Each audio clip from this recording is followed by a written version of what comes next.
There was never a quorum of councilors gathered by phone, by fax, by email, or in person. Three of us did very publicly discuss the drafting of a letter. The letter was drafted. Individually, 3 people signed it. And then I took the letter to Wally Paul and asked him if he would consider signing the letter. And he signed that letter. And we did that at the request of Jim Katsiafikas, the attorney for the Maine Municipal Association. Certainly, if our actions ran afoul of the law, which I don't believe they did because we never were a quorum in our discussion of this issue, I think we would all apologize. We endeavored to understand the request. You need to understand the whole sequence of events that led to the request for the opinion.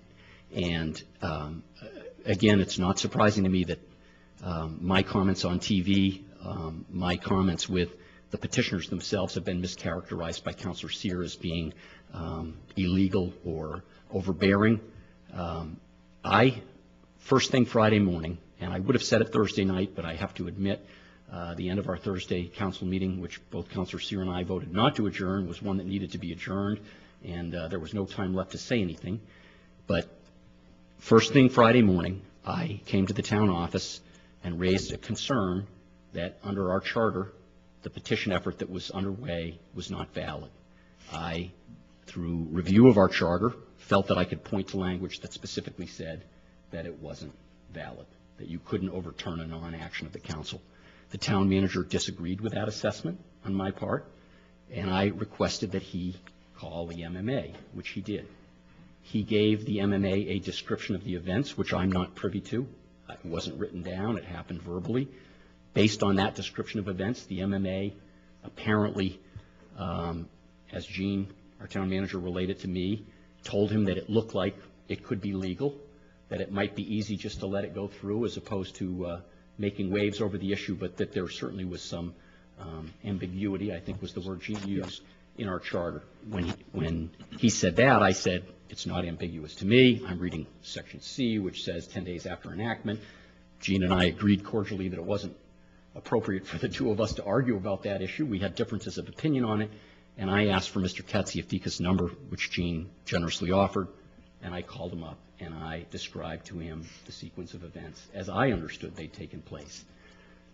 As you can see from their recent concern about responding to an individual counselor or less than a majority of the counselors' request for information, he said to me, I can respond to this. I need the request in writing, and I need it signed by a majority of the council. And I said, I will endeavor to pursue that. And I said, would you please call the town manager back to relay to him your concerns based on what I have told you the sequence of events were, and to discuss this matter further with the town manager. He said he would, and I don't believe that conversation took place until Monday, but I may be wrong because of timing and phone calls. We drafted a letter. We had the letter signed. We walked into the town office prior to mailing that letter. We made copies for every counselor. We put them in your boxes. We handed one to Gene, and I delivered one to the legitimate press in our area, the Katahdin Press. I felt that I had been courteous to my fellow counselors in that delivery. I am responsible for that. Dave Nelson, Wally Paul, Councilor Fanjoy are not. I distributed the information on my own. I think everybody expected that it would be distributed. We weren't trying to hide anything. I then approached the petitioners and said, has the town manager discussed with you the potential for there to be a problem with your petition? I did not do that to, and I specifically said as I sat down, I'm not here to harass you. I'm here to say that I have a concern that our charter does not accept your petition, that the petition format that you should be using is a citizen's initiative. You're attempting to overturn a council action when, in fact, the council has taken no action, as I understand it. I stated that my concern was for all of the citizens of this community who would sign that petition thinking it was valid if, in fact, it was not. We were waiting to get an opinion on whether or not it was valid. And that's the same expression I made to the press when I talked with the press that morning. I was treated fairly rudely, and it became obvious to me that my comments to the petitioners were not being construed as information that might be valuable, that they felt that my comments were harassing them.